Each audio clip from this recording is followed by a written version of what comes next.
सत्य डॉट जाता हूँ कहीं नौकरी करूँगा। ज्ञानू डॉट मैं जाकर अम्मा से कह देता हूँ। सत्य डॉट तो फिर मैं तुमसे छिपकर चला जाऊँगा। ज्ञानू डॉट क्यों चले जाओगे, तुम्हें मेरी जरा भी मोहब्बत नहीं। सत्यप्रकाश ने भाई को गले लगाकर कहा, तुम्हें छोड़कर जाने को जी तो नहीं चाहता, लेकिन जहाँ कोई पूछने वाला नहीं है वहाँ पड़े रहना बेहयाई है। कहीं 10-5 की नौकरी कर लूँगा और पेट पालता रहूँगा, और किस लायक हूँ। ज्ञानू डॉट तुमसे अम्मा क्यों इतना चिढ़ती है, मुझे तुमसे मिलने को मना किया करती है। सत्य डॉट मेरे नसीब खोटे हैं और क्या। ज्ञानू डॉट तुम लिखने पढ़ने में जी नहीं लगाते। सत्य डॉट लगता ही नहीं, कैसे लगाऊं जब कोई परवाह नहीं करता, तो मैं भी सोचता हूँ यही न होगा, ठोकर खाऊंगा बला से। ज्ञानू डॉट मुझे भूल तो न जाओगे, मैं तुम्हारे पास खत लिखा करूँगा, मुझे भी एक बार अपने यहाँ बुलाना। सत्य डॉट तुम्हारे स्कूल के पते से चिट्ठी लिखूंगा। ज्ञानू डॉट रोते रोते मुझे न जाने क्यों तुम्हारी बड़ी मोहब्बत लगती है। सत्य डॉट मैं तुम्हें सदैव याद रखूंगा। यह कहकर उसने फिर भाई को गले लगाया और घर से निकल पड़ा।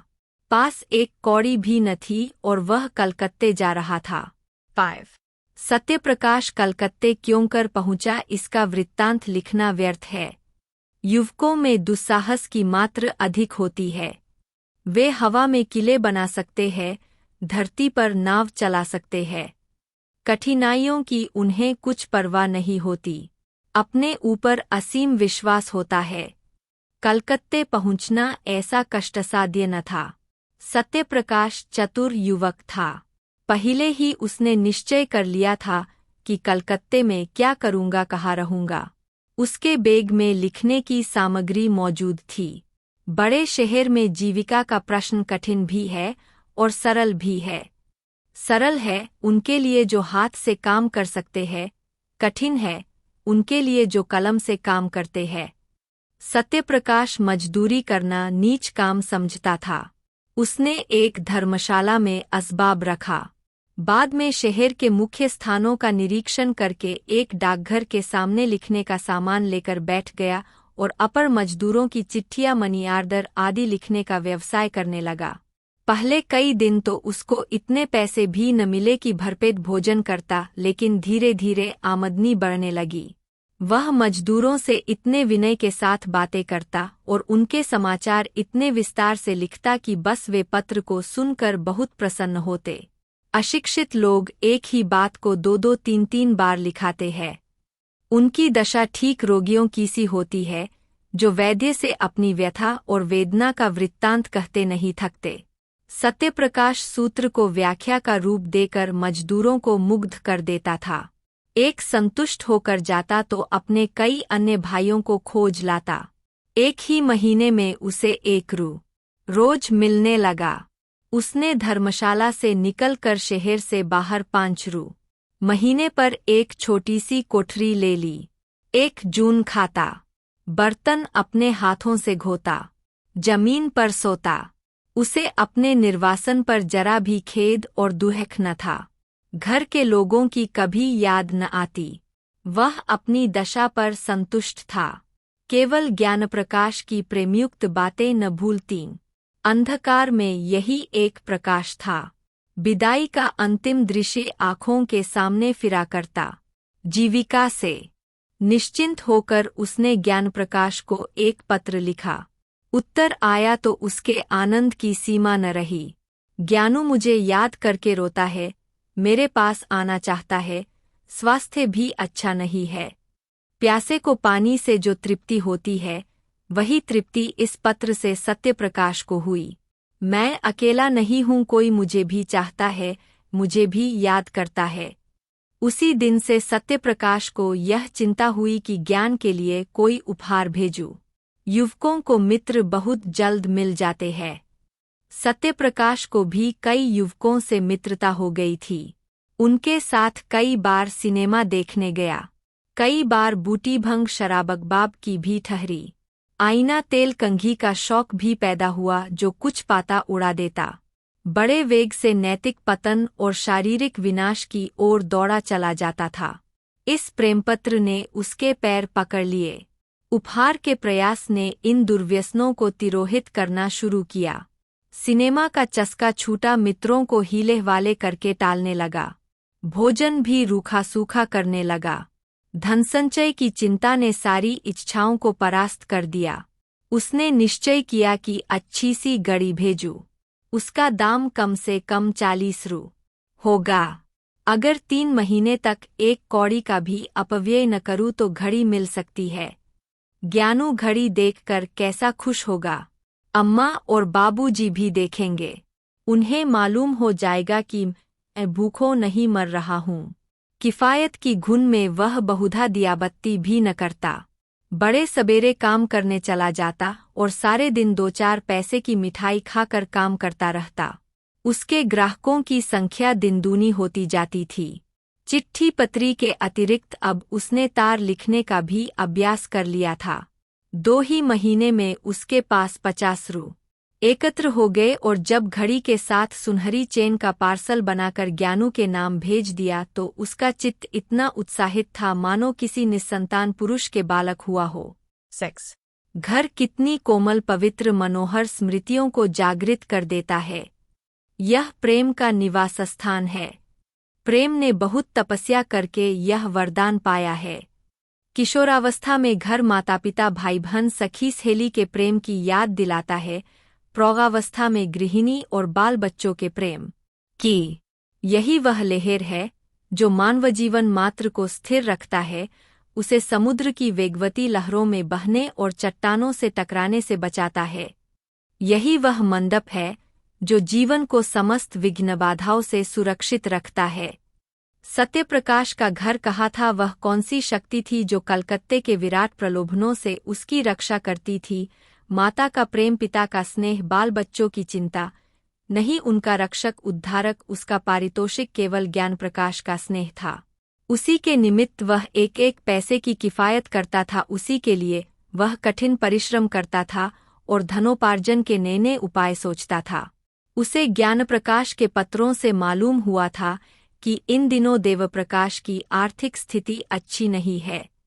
वे एक घर बनवा रहे हैं जिसमें वे अनुमान से अधिक हो जाने के कारण ऋण लेना पड़ा है, इसलिए अब ज्ञान प्रकाश को पढ़ाने के लिए घर पर मास्टर नहीं आता।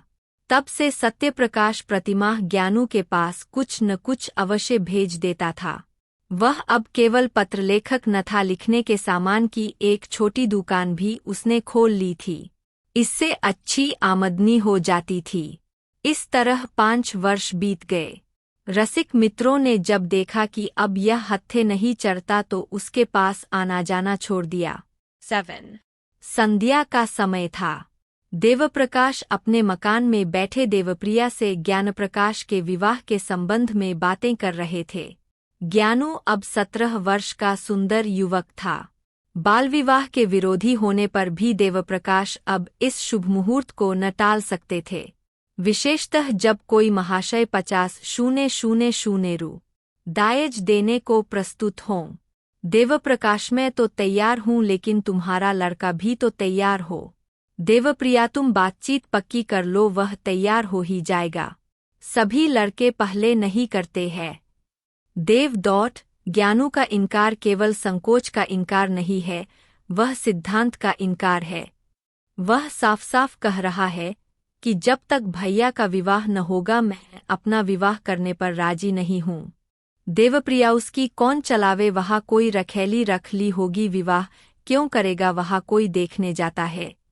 देव डॉट झुंझला कर, रखेली रख ली होती तो तुम्हारे लड़के को 40 रु महीने न भेजता और न वे चीजें ही देता जो पहले महीने से अब तक बराबर देता चला आता है। न जाने क्यों तुम्हारा मन उसकी ओर से इतना मैला हो गया है। चाहे वह जान निकाल कर भी दे दे, लेकिन तुम न पसीजोगी। देवप्रिया नाराज होकर चली गई। देवप्रकाश उससे यही कहलाना चाहते थे कि पहले सत्यप्रकाश का विवाह करना उचित है, किंतु वह कभी इस प्रसंग को आने ही न देती थी। स्वयं देवप्रकाश की यह हार्दिक इच्छा थी कि पहले बड़े लड़के का विवाह करे, पर उन्होंने भी आज तक सत्यप्रकाश को कोई पत्र न लिखा था। देवप्रिया के चले जाने के बाद उन्होंने आज पहली बार सत्यप्रकाश को पत्र लिखा। पहले इतने दिनों तक चुपचाप रहने के लिए क्षमा मांगी, तब उसे एक बार घर आने का प्रेमाग्रह किया। लिखा, अब मैं कुछ ही दिनों का मेहमान हूँ। मेरी अभिलाषा है कि तुम्हारा और तुम्हारे छोटे भाई का विवाह देख लूं। मुझे बहुत दुर्हक होगा यदि तुम मेरी विनय स्वीकार न करोगे। ज्ञानप्रकाश के असमंजस की बात भी लिखी। अंत में इस बात पर जोर दिया कि किसी और विचार से नहीं तो ज्ञानू के प्रेम के नाते ही तुम्हें इस बंधन में पड़ना होगा। सत्यप्रकाश को यह पत्र मिला तो उसे बहुत खेद हुआ। मेरे भ्रातृस्नेह का यह परिणाम होगा मुझे न मालूम था। इसके साथ ही उसे यह ईर्ष्यामय आनंद हुआ कि अम्मा और दादा को अब तो कुछ मानसिक पीड़ा होगी। मेरी उन्हें क्या चिंता थी, तो मर भी जाऊँ तो भी उनकी आंखों में आंसू न आए। 7 वर्ष हो गए, कभी भूल कर भी पत्र न लिखा कि मरा है या जीता है। अब कुछ चेतावनी मिलेगी। ज्ञानप्रकाश अंत में विवाह करने पर राजी तो हो जाएगा, लेकिन सहेज में नहीं। कुछ न हो तो मुझे तो एक बार अपने इनकार के कारण लिखने का अवसर मिला।